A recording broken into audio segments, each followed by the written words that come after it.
I'd now like to introduce you to Walter Day from Twin Galaxies, or at least known for his sterling work at Twin Galaxies, and he's going to tell you what he's up to now, his latest project.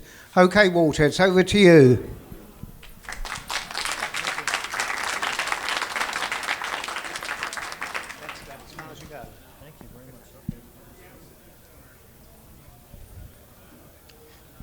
Okay, so I have this referee shirt on, and you're used to seeing me as the scorekeeper with Twin Galaxies, but I'm actually not with Twin Galaxies anymore. I retired to actually pursue my own, hopefully my own career, writing and producing and performing my own songs. So I wore this because beautiful women want to be photographed with me when I wear this. So that's why I have it on. Actually, I guess it's a compulsive habit to put this on, so I put it on anyway. But no, I'm not with Twin Galaxies anymore. Twin Galaxies has a big staff full of people far smarter than I ever was, who are running Twin Galaxies, trying to develop it so that it'll have a management staff that can maintain lots and lots of more programs than ever I was able to create when I was there. So now I'm not part of Twin Galaxies, but I am a volunteer with the International Video Game Hall of Fame, which is the biggest, most exciting thing that I think I've ever been involved with, because the International Video Game Hall of Fame is opening up and being developed in Ottumwa, Iowa.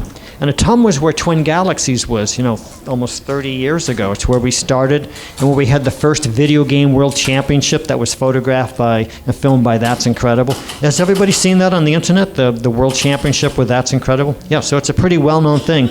And most people agree that that's essentially the first video game world championship ever, because it involved hand-picked champions coming from all over North America, performing on 5 different games to prove who was the best all-round player. So that's how we conclude that is essentially the first legitimate world championship, the crown, from amongst the best players of that era. So that was done in Ottumwa, Iowa. And then that famous photograph that was in the Chasing Ghosts movie and the King of Kong and in Frag and some other things too, that was photographed downtown Main Street, Ottumwa also. So all these things that happened a long time ago in Ottumwa inspired the city to call itself the video game capital of the world.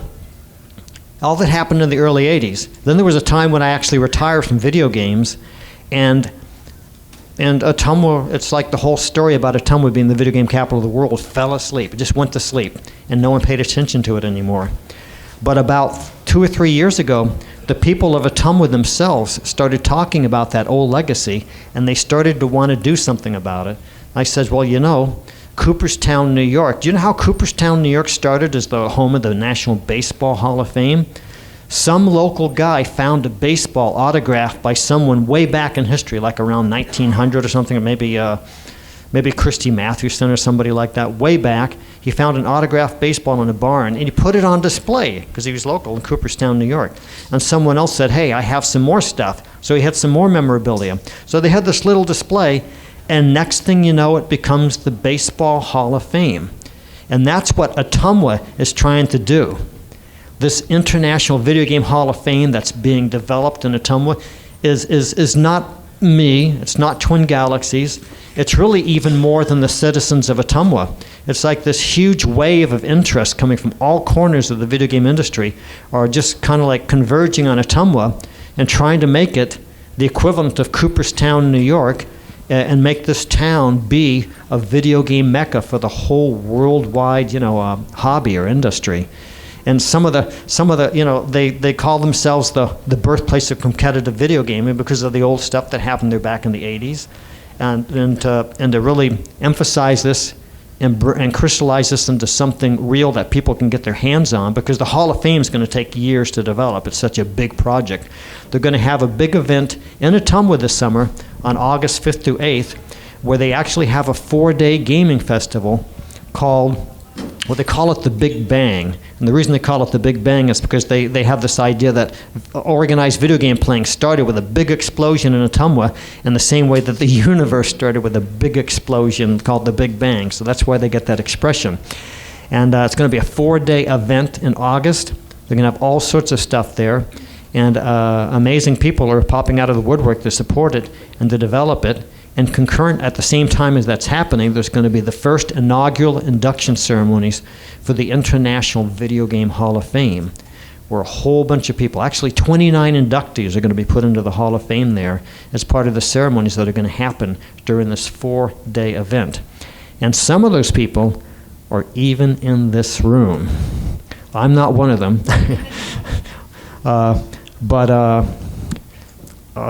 Brian, why don't you stand up? Brian goes into the Hall of Fame. Ken, where's... Okay, this is like really having to search out. And Perry, stand up. Perry's in the Hall of Fame. Some of them are hiding, I think. I know they're in the room.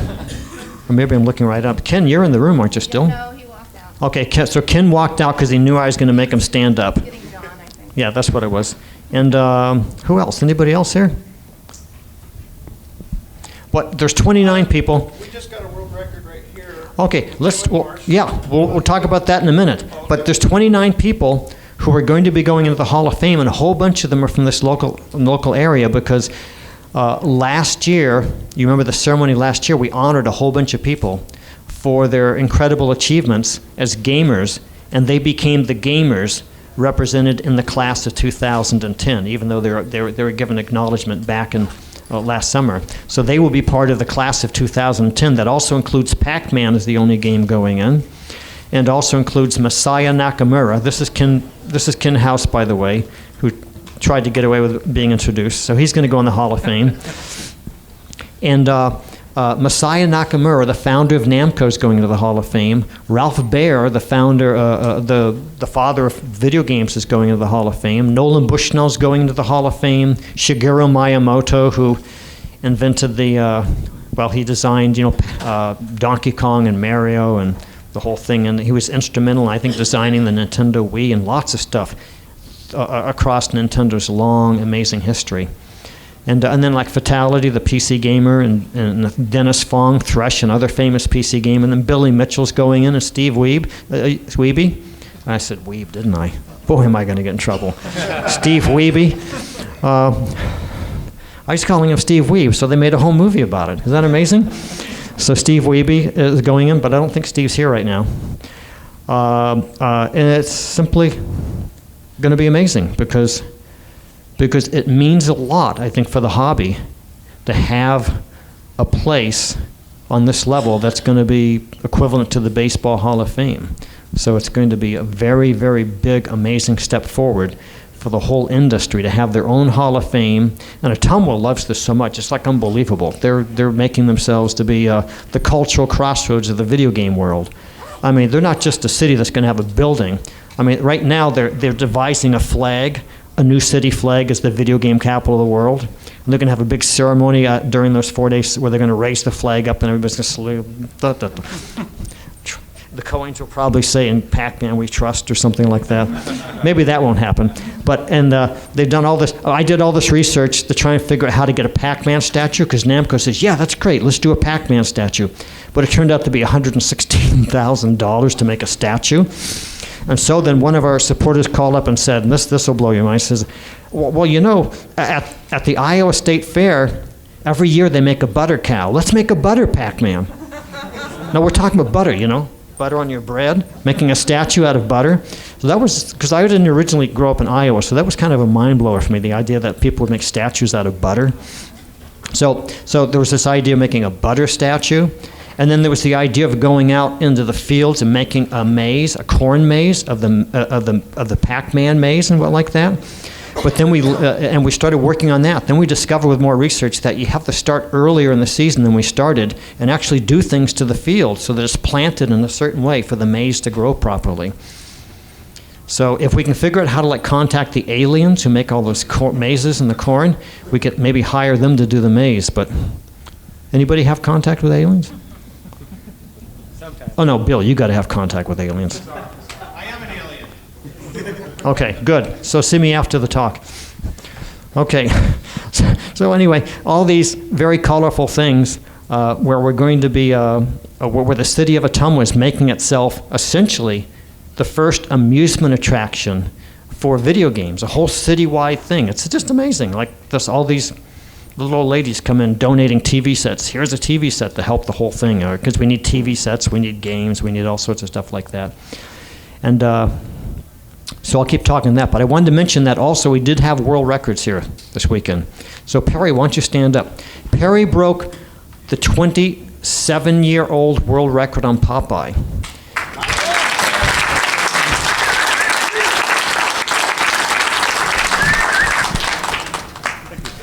So he beat Steve Harris. Do y'all know who Steve Harris was?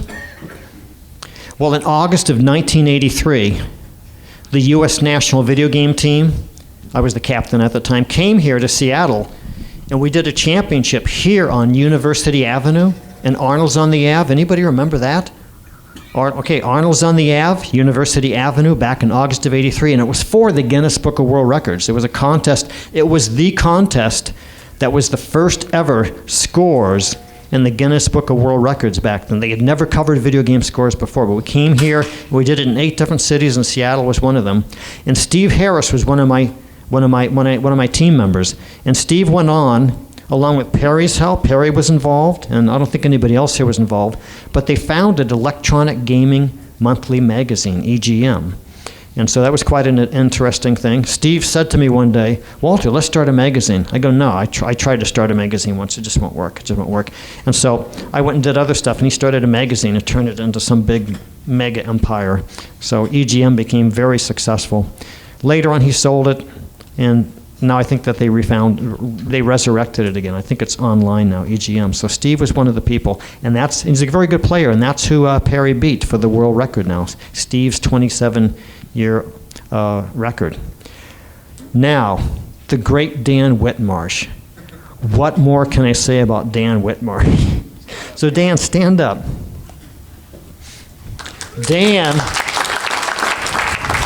Dan, okay, sit down. Dan broke the world record on Lunar Lander. Was it from '82 or something? Was it the old one from a long? 2003. Okay, so it was David Nelson, 2003. Okay, so very, very, very, very hard score to beat. And so he now is going to be a new world record holder from the area. So that's great. So that's 2 world records. Now there's another world record, and it was on, oh yeah, Punch Out. So stand up.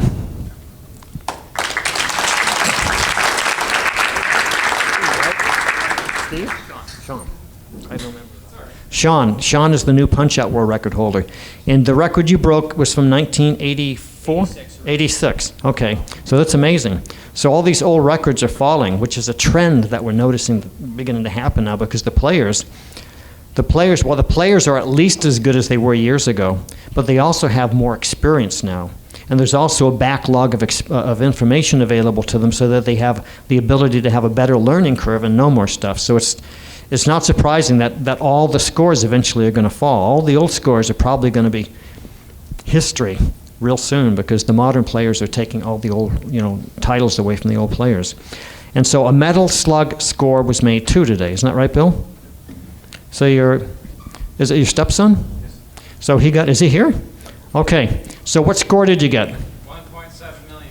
And what was the old record? 1.2 million. Wow. That's fantastic.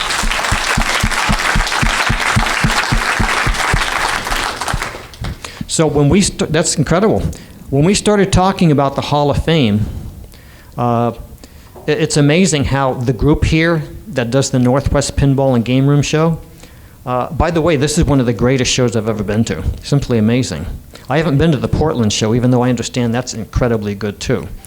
But I'd love to go to the Portland show sometime. But right now, I've seen a lot of shows, and the Northwest Pinball and Gamer Show is simply amazing.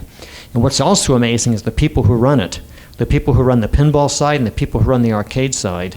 They got together, and they essentially, I don't know, I can't remember exactly how it started. It was a combination of Brian being involved, a combination of Scott Harold being involved, a combination of the people on both sides of the pinball and the Seattle Metro arcade collectors.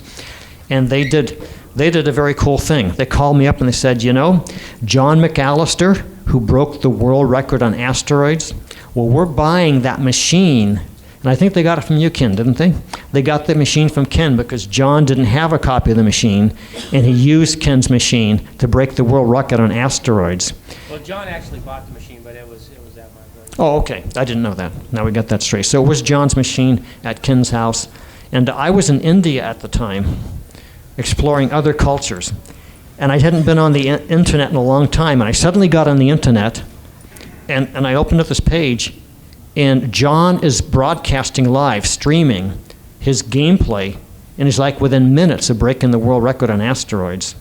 And I had been interviewed a lot about the asteroid score over the years, because in 1998, when Activision released the asteroids game on PlayStation, they decided that I'd be the spokesperson for the re-release of Asteroids on the PlayStation platform.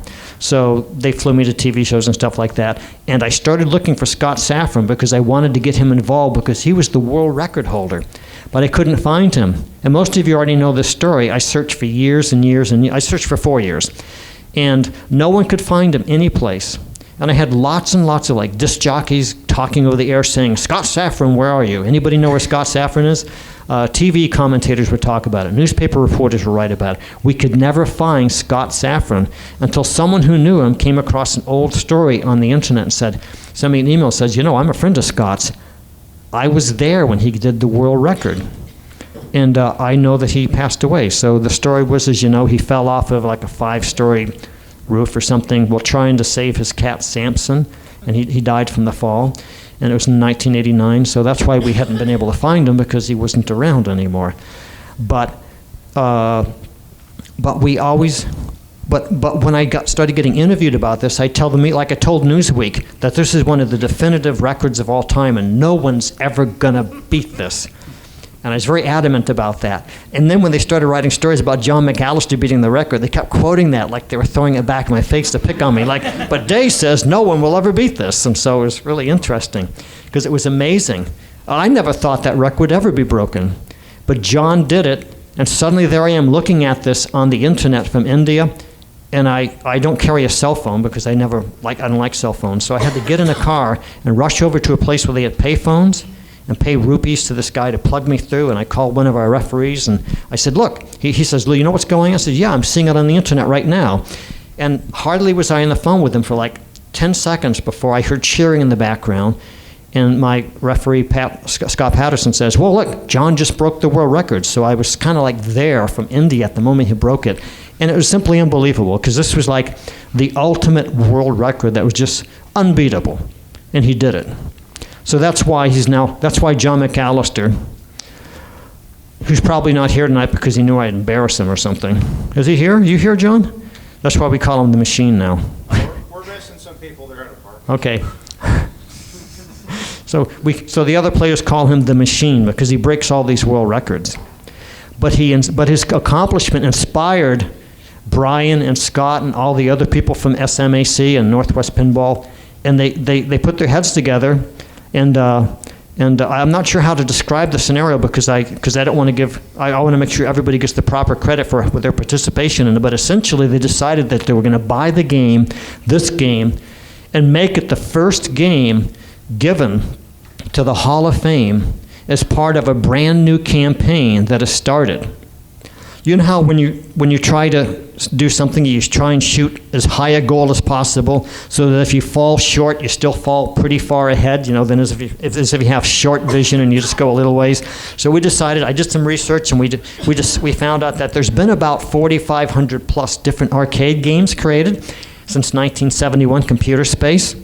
So I thought, why don't we just start a big campaign call it the 4,500 game campaign, and just let everybody know that the International Video Game Hall of Fame is just not a Hall of Fame about crowning champions and recognizing them for their accomplishments, but also like the Smithsonian Institute of Gaming History, which we will have a huge archives, and it will be our care of duty to try and maintain and archive and preserve anything that's been created by the video game age, and that we just kind of like make a big soundbite, the 4,500 game campaign, and throw it out there and invite people to start contributing things to it. And this group, very creative, I'm very impressed. They're the first ones to ante up and come forward, not just with a game, but with this game. I mean, this is a great game. It's autographed all over it by some vandal who started scribbling on it. Oh no, it's John McAllister. He autographed it. Just kidding. So that makes it very cool. Actually, the old Scott Safran game that held the world record all those times, he also autographed his game way back in November of '82, and he has a signature and the date and how much time it took and the whole thing like that, so that's neat. It'd be kind of neat if we could get that also and have the two of them as companion pieces in the Hall of Fame. So this is officially the first game that kicks off the 4,500 game campaign, and I think it's a very important thing to start right now, a campaign like this, because who knows what's going to happen to some of those rarest games now as time goes on, because we're at like a juncture point in history where some games could be lost or destroyed. I mean, who was telling me about the Montana, the stuff that was going on there? You telling me, Dan? Anybody hear about that Montana? So they were breaking the machines up because they didn't know that there was really a place where people were buying and selling them. Or like a whole warehouse in Montana, they were breaking the machines up with like sledgehammers and throwing them in a landfill. They needed the room for slot machines or something. So you know, the stuff we have here, the video game history stuff, these are major icons. You know, we're so close to this as an experience that we don't realize what a big deal all this stuff is that we take for granted is going to be to future generations. This is one of the biggest entertainment things probably in the history of mankind, the video game age. Probably some of the most collectible stuff. In the future, if you have a game that actually is going to hold up and be an original mint condition something or other, that's probably going to be worth an unbelievable fortune. Probably far more appealing to someone than collecting a baseball card or a stamp or a coin or something like that. The stuff we're dealing with now, this stuff is big medicine. And the whole concept of the archives part of the International Video Game Hall of Fame is that someone has to start an official Smithsonian Institute level, level initiative to make sure this stuff gets stored. And that's what that whole city of Atum was doing. They're just getting behind this so that there's going to be this amazing initiative to try and get all this stuff stored. And it's funny, one of the first articles we wrote, I mean, the city's so behind it and it's such a quirky thing that one of the articles we're working on right now has the title, "In Ottumwa, the TV sets go to jail." You know, and what it is we're beginning to get so much stuff given to us that where do we store it? The county has a whole new jail, so the old city jail is where they're beginning to store the stuff. So all this stuff that people are given, they're locking it up in the old jail cells because it's dry and the space and there's nobody to lock. We don't have criminals in Ottumwa, so we yeah, right. So we have a lot of stuff being stored in it's going to be put in the jail cell. So I love that as like a quirky news story. That in Ottumwa, the TV sets go to jail. Because for us to actually, when we have our big event on the 4-day thing, we have to have so many TV sets. You know how much space 100 or more TV sets take up? It's a lot of space. So we're going to use our jail cells and our brain cells.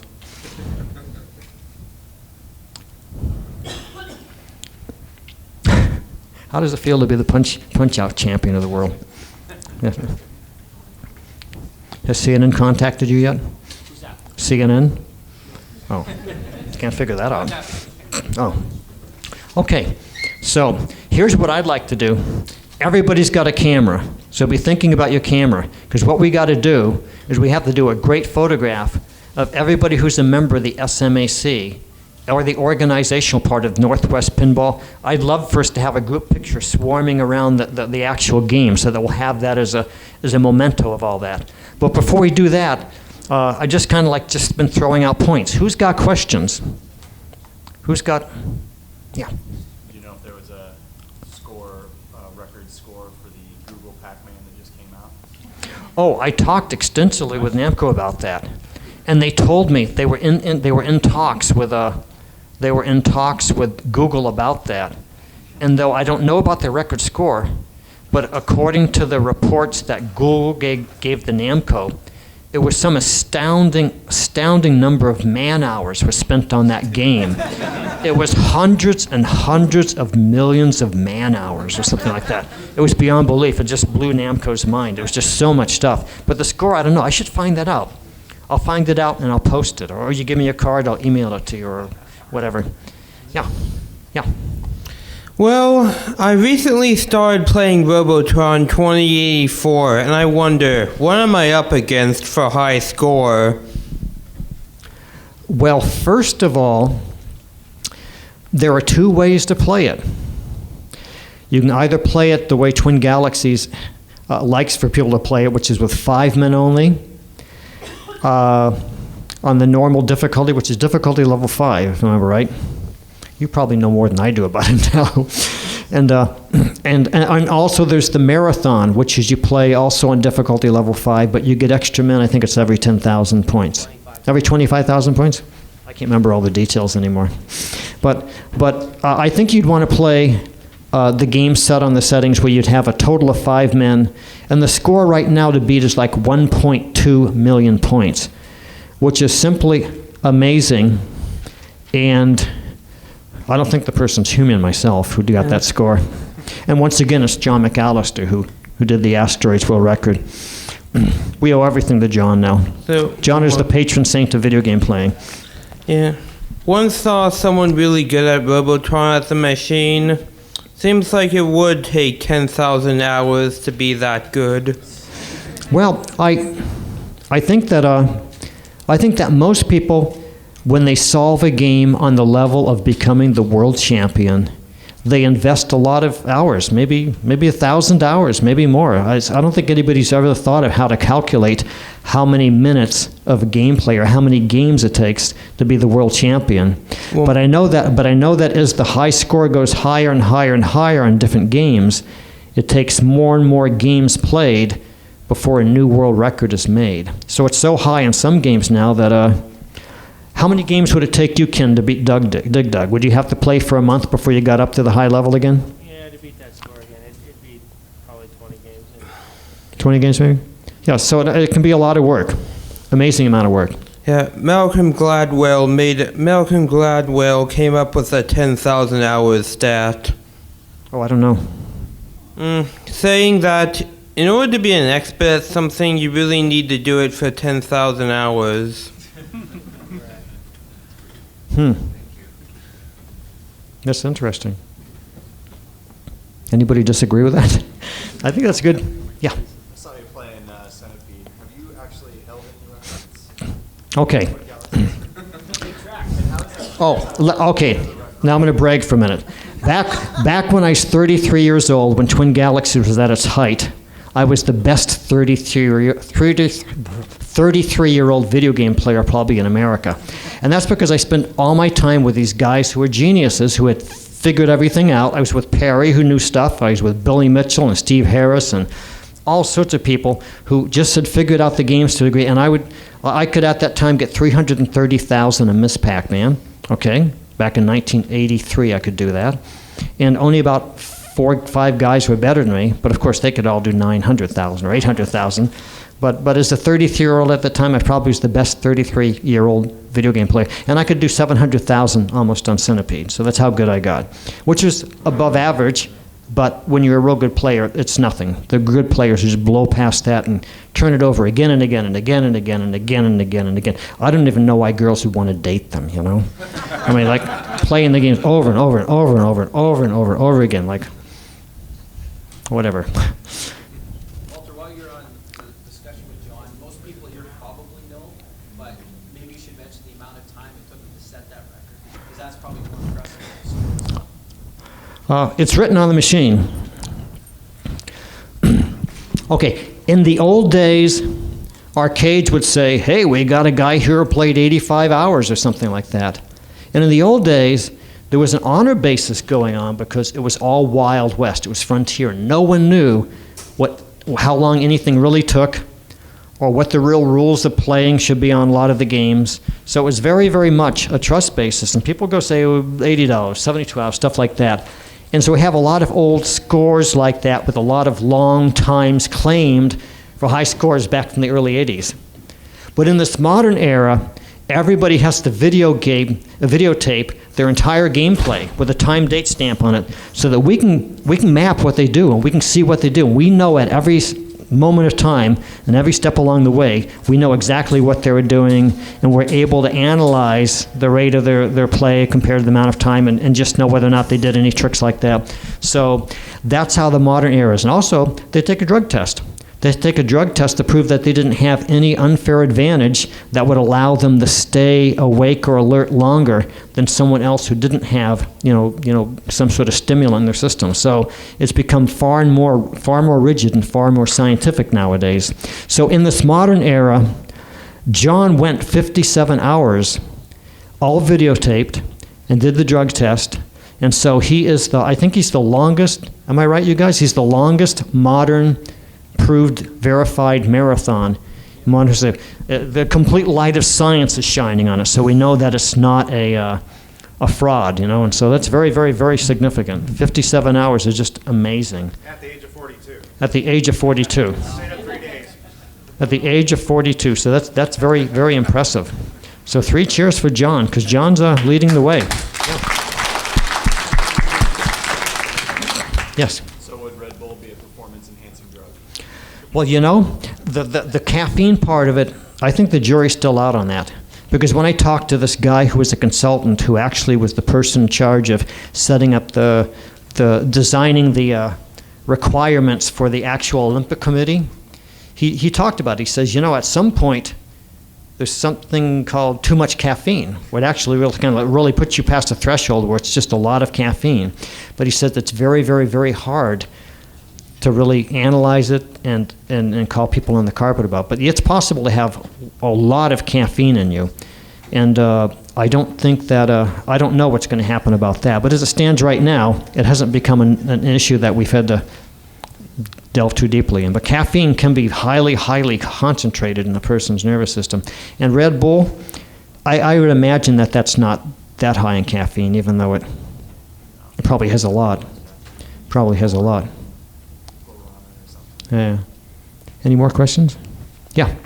I might be naive or not know, but I'm intrigued by Twin Galaxies as an operation. How exactly does something that requires so many hours of watching videos and so many people and so much verification run? Is it merely volunteering and for the love? Is there anything else that money-wise or help-wise keeps it going, or is it just all volunteers?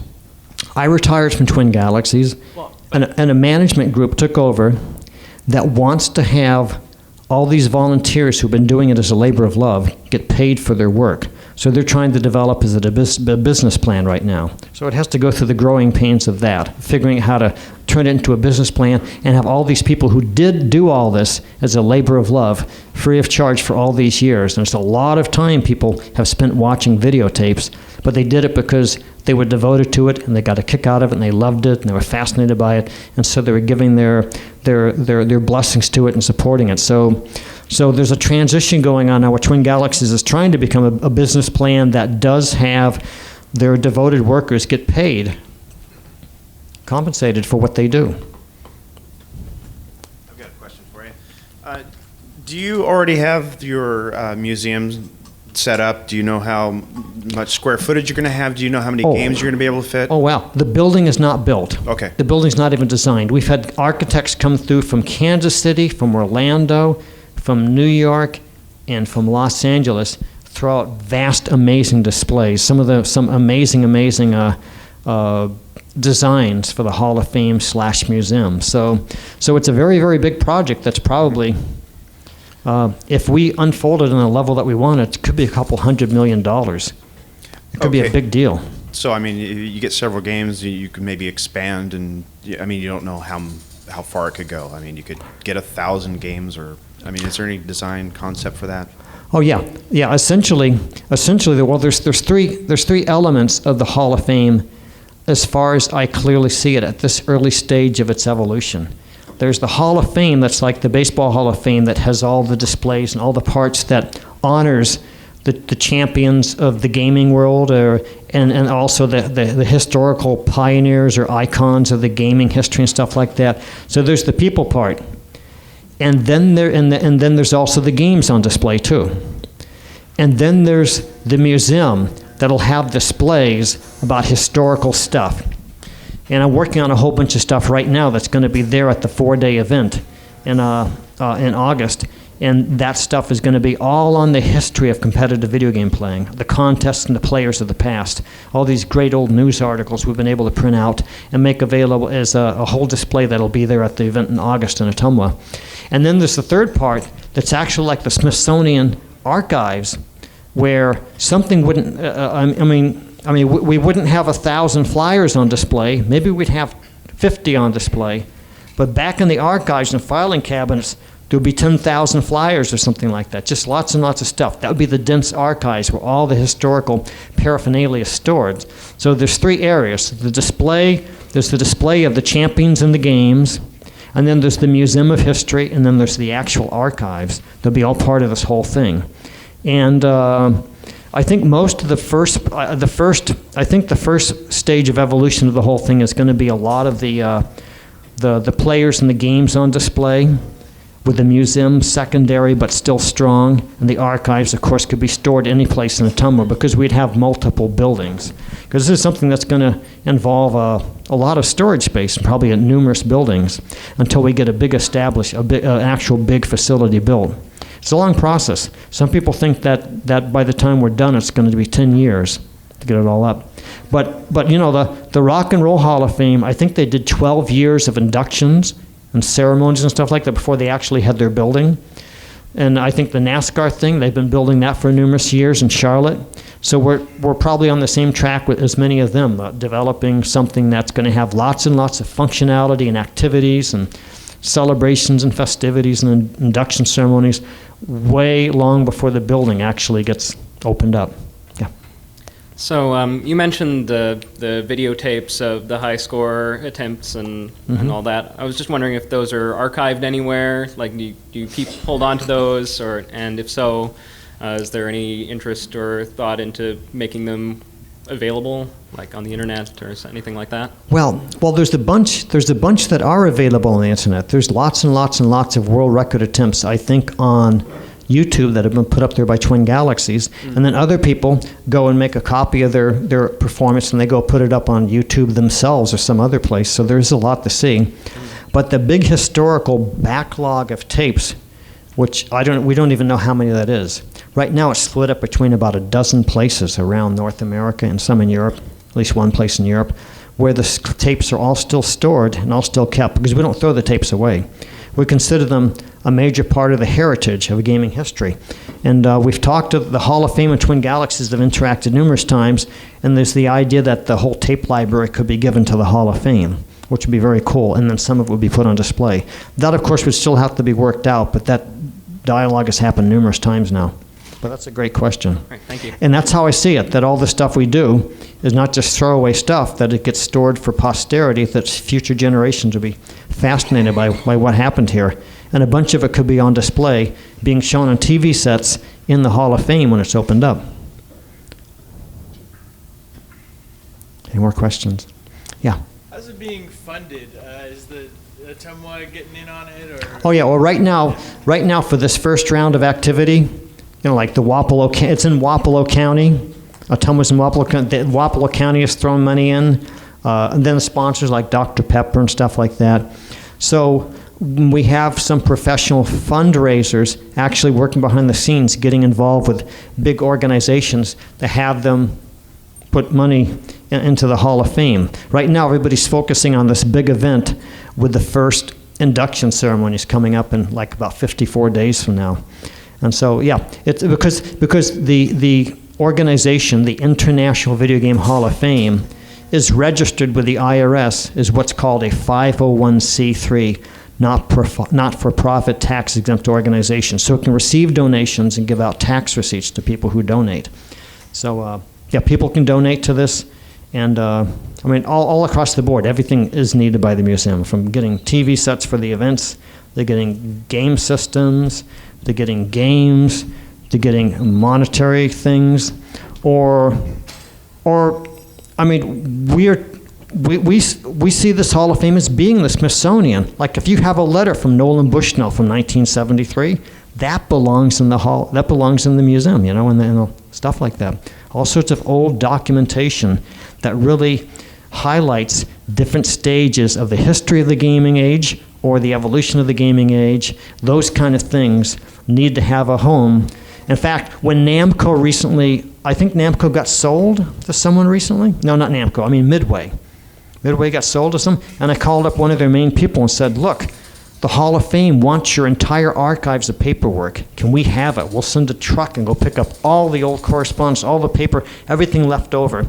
And that didn't work out because they weren't really closing down. They were just kind of like, I'm not sure exactly what happened, but someone started to own more shares of them or something like that. So I was wrong in thinking that they were completely shutting down or something or selling out. But the reason I'm bringing this out is to show that that was their attitude about their important place in history, and how even things as simple as just daily correspondence from the life of an important company in the video game history is something worth preserving in an archives on this level that wants to perform as the equivalent to the Smithsonian Institute for the video game industry.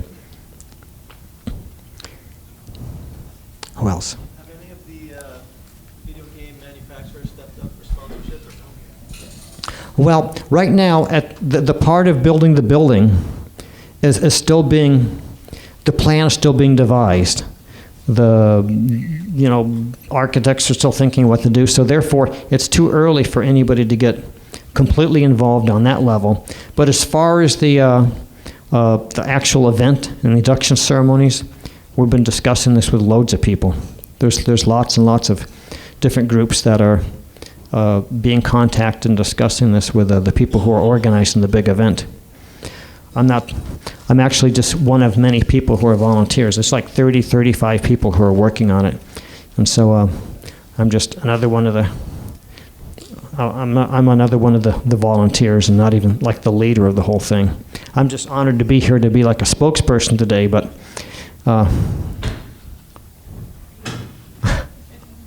who is that guy?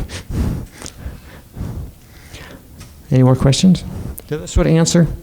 It's kind of tenuous at this moment as to who's stepping forward, but more people are interested in the event because that's what our best foot forward is right now, to have the event happen. Any more questions? Yeah. Is there a website set up where we can get more information and keep tabs on everything? Oh yeah. So if you put International Video Game Hall of Fame into Google, you'll find it. If you put ivghof.com, you'll find the website. If you put Video Game Hall of Fame in, just put any kind of Video Game Hall of Fame in any combination, and you'll find the website.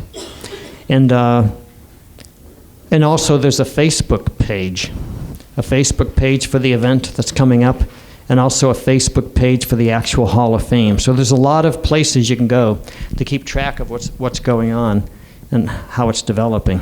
So yeah, that's a good question. Yeah. Do you foresee, let's say that you get 250 or 1,000 or 2,000 games for the 4,500 game campaign, do you foresee any of those being available to the public for play, or are they just going to be locked away? Oh, no. It's like kind of a tragedy, you know? Oh, what'll happen is we've had these amazing architects come in who have been responsible for some fantastically successful museum interactive kind of displays, like in Washington, D.C. or Maryland or different places. It's amazing how good people are who are like museum architects and people who design the theory of museums so that they're interactive. And essentially, the games that we'd have there, they'd be amazing because you'd be playing them. You'd be playing. There would be stations throughout the whole museum where you'd be playing this game and playing that game, and maybe there would be a scoreboard component where you'd see how you compare to the legends of this game or the legends of that game, and maybe it would show standings and stuff like that. And and more stuff. Then there'll be a display that shows how a video game is designed, and then there might be one which shows a cross-section of how a video game is made, and then just lots and lots of stuff that is still yet to be designed, but simply amazing based on what I've seen already from the analysis is that these architects have given us, saying here's what we could do, and they show us samples and stuff like that. So it's pretty amazing.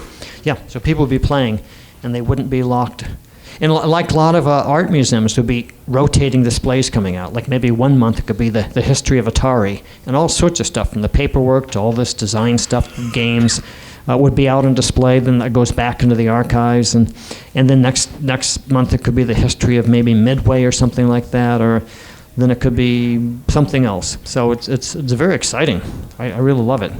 It's like it personally fulfills me a lot to see this happen, because back in 1982, I contacted the manufacturers and said, we're opening up a Hall of Fame and a museum in Ottumwa, and they all got excited about it. And about 10 manufacturers actually started sending me manuals and marquees and different things and memorabilia from their company's history for the Hall of Fame in Ottumwa, Iowa. And I even have this old article from Cashbox magazine from October 8th, 1983, and it tells the whole story of how Twin Galaxies is spearheading a historical video game Hall of Fame and museum in Ottumwa. But all that stuff was happening at the moment that the whole industry was crashing. And there were like 4 arcades in Ottumwa, and all of them went out of business at the same time because there just weren't enough quarters that go around for everybody. So we closed our doors, and now it's funny that 27 years later, it's beginning to happen. And it's so amazing to me, it's not happening because I'm making it happen, even though I spearheaded it 27 years ago. It's happening because there's like a need of the times, and Ottumwa, for some crazy reason, the whole town got on fire to do this, and they're the ones who are doing it and pushing it while I'm just sitting there saying, wow, this is really happening. Hall of Fame, video game capital of the world, cultural crossroads of the video game age. In the video game age, there is only one holy place, Ottumwa, Iowa. That's so interesting. Yeah. It's your turn, Jerry. Well, I did have a question. Okay. I knew you had a question. Saying it takes 57 hours to complete a game, how do you take breaks or anything? Just rack up lives and walk away? Or? Yeah. Rack up lives, walk away. And while he's walked away, he will be losing lives. And so, one time we did a marathon back in 1984 with 3 guys side by side playing video games.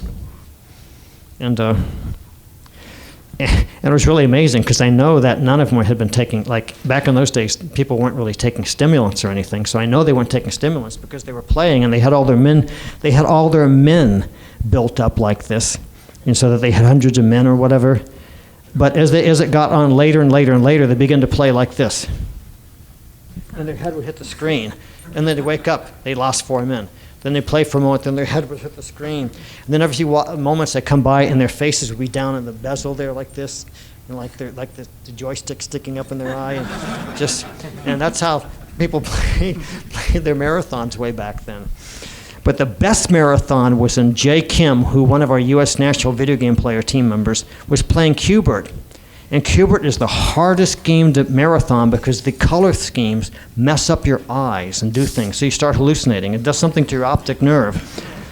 And after he was playing for like 40 hours, and it merges into the next second day or something like that in the morning, and it's 11 in the morning, and he's blurry-eyed and hardly able to play. He's hardly holding on. Suddenly a 10-year-old girl walks up and reaches in front of his face and plunks a quarter down on the machine and says, "I'm next." And he stares at he's fixated by the quarter, staring at it like he's looking at a cobra snake, and he doesn't know what to do. He's paralyzed by the quarter, looking at it. And Billy Mitchell walks in and says, "What are you doing?" He says, "She put a quarter on my machine." And he goes, "What? She put a quarter on my machine?" "Yeah, she put a quarter on my machine." And Billy turns to her and says, "You put a quarter on his machine?" She says, "Yeah, and I'm next." So psychology was completely messed up by this girl barging in front of him and saying, "I'm next," and putting a quarter on his machine. So Okay, so I guess we're almost out of time. So can everybody be in the photograph who's part of SMAC and Northwest Pinball? We got to do the photograph because I think they're starting the next thing right now. Anybody? Oh yeah, we got to do the raffle. Okay, we can't miss out on that because I've talked too much. We have an autographed Xbox. It's not autographed yet. Who's autographing it? Oh, I'm autographing it. Okay. I'm autographing it. Pretty good chances we don't have a lot of tickets in Well, there's not a lot of tickets in there. So just one person or having a lot of people split it? Okay. Wouldn't that be interesting? Okay. Oh, there, that's the winner, this one here. Okay. Scott Harold. I was going to be. Are they all Scott No, Harold? it doesn't have. Yeah, he's joking. Oh, they. No, I'm just kidding. I do have a ticket. Okay, it's 754-631. Holy smoke! Not here. I think that person left. Let's try again. Hang on. 754-631.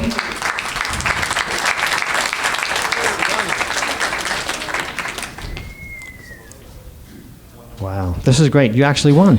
So I'm going to autograph it to you. That's why it's not autographed yet. Okay, so everybody, yeah. Here's the Xbox. So I'm going to...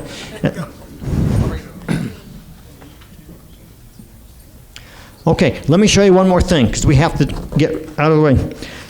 Everybody should come back up to the counter out there as time goes on, because we made this poster that says "Send Pac-Man a birthday card."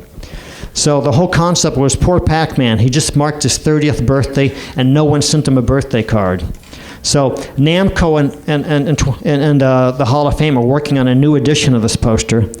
That's going to be released soon. But essentially, we're going to deliver these big things to Pac-Man. Pac-Man himself is coming to the Hall of Fame ceremonies. They're sending the Pac-Man suit there.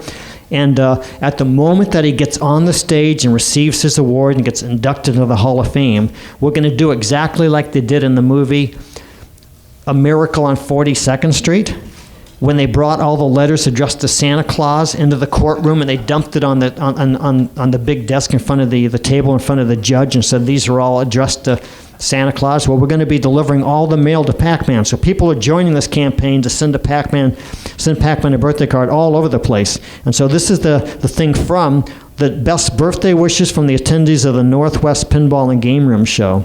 So everybody should sign this because there's 10 of these. So you should sign one of them and we'll deliver these to Pac-Man. So that's another thing you should watch for out on the front desk. So who can we get in the photograph? And in fact, what we got to do now is have the photograph of, is Brian here? Scott? Okay, so anybody want to be in the photograph? Yeah. Seattle Metro Archive Collectors. And this is the official moment of turning the game over to the International Video Game Hall of Fame. So I don't know who has the keys, but we'll just theorize that that's happening. Okay.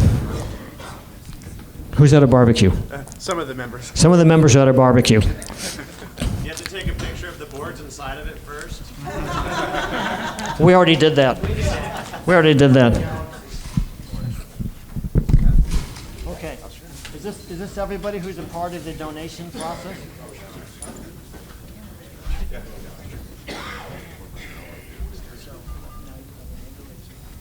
Okay. Everybody smiles at that story. That's great. Is there anything else you have to do? Okay. All right, that's good enough. Okay, thank you. Thank you for coming.